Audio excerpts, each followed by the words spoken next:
everyone, it's Nicole Wilkins with FitnessRx for Women, and this is my next question and answer segment where I took your questions from Facebook and I'm going to answer them for you today. So the first question I have is, I am about to do a show and want to know how to reverse diet. Also, my stomach is flat in the morning, yet the minute I drink water or start eating, I look pregnant by the end of the day. Any suggestions? I'm so incredibly frustrated and self-conscious. Well, reverse dieting after the show is over is, so you're getting ready for a show, you're in a really strict program, the show is complete, and then if you binge eat or overeat that next week, it's very easy to gain weight quickly, especially if you're having a lot of candy and cake and pizza and ice cream and bread and stuff that you haven't been eating for months. So reverse dieting is one method to gradually increase your calories, and that way your body doesn't have that huge rebound.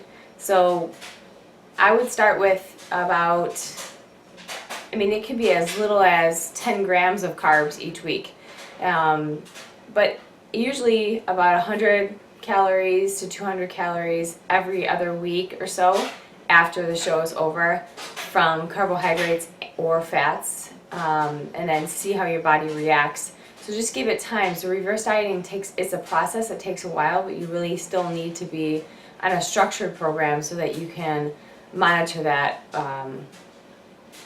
more consistently. And as far as your stomach, it is not abnormal for our bodies to hold water, and especially from drinking and just eating foods on a regular basis from morning to night, which is why if you weigh yourself in the morning, you're usually about 3 to 5, I've seen some people 7 pounds less than they are before they go to bed at night. So don't stress out about it, but some things you can do as far as the bloating is concerned is watch the amount of sugar substitutes you're having. So if you're chewing a lot of gum, if you're having a lot of sugar-free stuff, if you're eating a lot of broccoli and Brussels sprouts and a lot of roughage, that can also lead to some bloating. So maybe eat vegetables that are easier on the stomach, like asparagus, or have a small salad, or instead of eating, I know broccoli and Brussels sprouts kind of wreck my stomach if I overeat them. So those hopefully some of those ideas help out. Avoid any diet pop. Sometimes the carbonation can cause bloatedness if you're taking certain supplements. I would really have to take a look and see to offer a little bit more, but hopefully one of those things might help. The next question is, explain the pros and cons of compound exercises and isolation exercises. This is a really good question. So compound exercises are movements that incorporate multiple muscle groups at once. For example, a squat, a bench press, a pull-up, a lunge. A lot of those exercises incorporate not just, if you're doing a bench press, it doesn't only work your chest, it works your triceps, it works your the front of your shoulders, it works your core. Squats not only work your quadriceps, but also works your hamstrings, your glutes, your core, your upper body to hold the bar. So compound exercises are what should make up a majority of your workouts. For back, a barbell row is a really great compound exercise. And then isolation exercises kind of fill in the cracks. So isolation exercises are those exercises that work only one muscle group at a time. For example, a standing bicep curl, or a tricep extension, a leg extension on the machine. It focuses primarily and solely on the quadricep.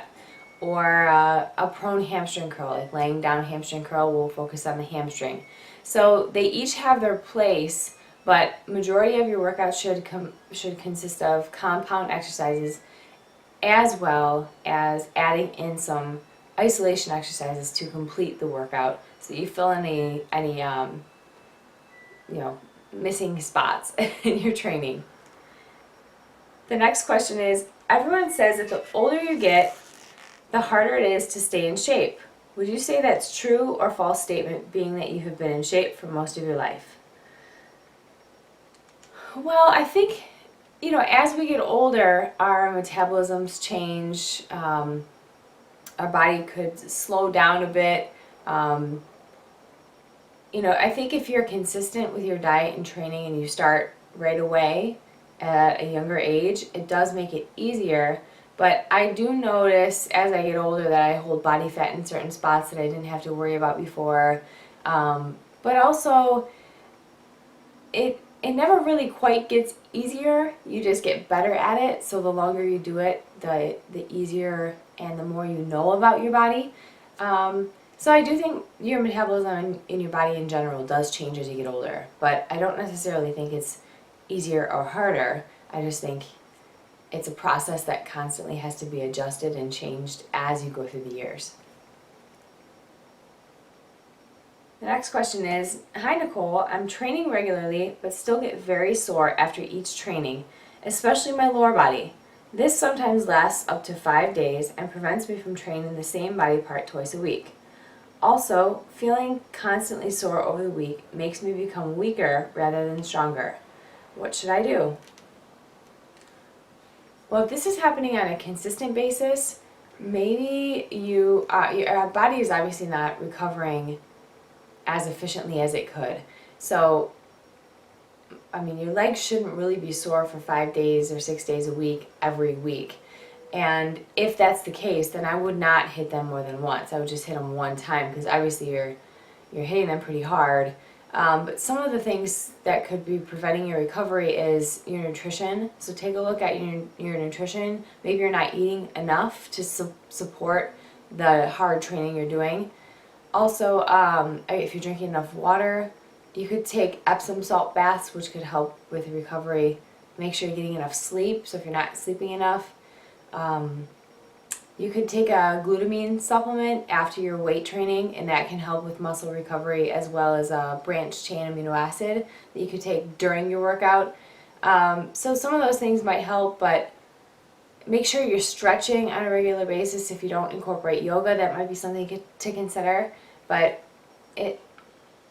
soreness is good, it's okay, but if it lasts for a long time and it's preventing you from seeing any strength gains or going through with your normal training program, then it's something else is probably going on. So you want to make sure that your body is recovering efficiently.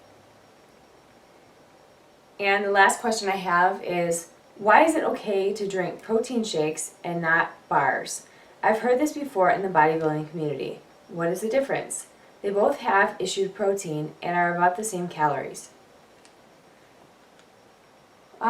Yes, they both have protein in them, but they don't always have the same amount of calories. And if they do, the thing with protein shakes is you can find protein shakes that are very low in carbs and low in fat and high in protein. With protein bars, you have high protein, but you have either high fat or low sugar, or high sugar, low fat. So there's a lot more additives in a protein bar to make it taste good, and a lot of them can be like glorified candy bars, basically candy bars with protein added to them, whereas you can find a much cleaner whey protein shake that doesn't have as much stuff in it that you can't pronounce in the ingredients. So I would recommend shakes before bars. Bars I would consider more of a cheat meal or something that you would have if you absolutely need it. So that's the difference. So just because they both have protein, I've seen some bars that have 450 calories in them, but most protein shakes have between 150 to 200 calories if it's a normal size protein shake. So those are my questions for this week.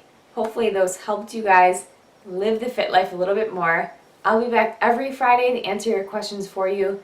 Please ask them on the FitnessRx for Women Facebook page, and I'll choose them every Friday to answer them for you. Until next time, keep living the fit life, and I'll see you guys next week.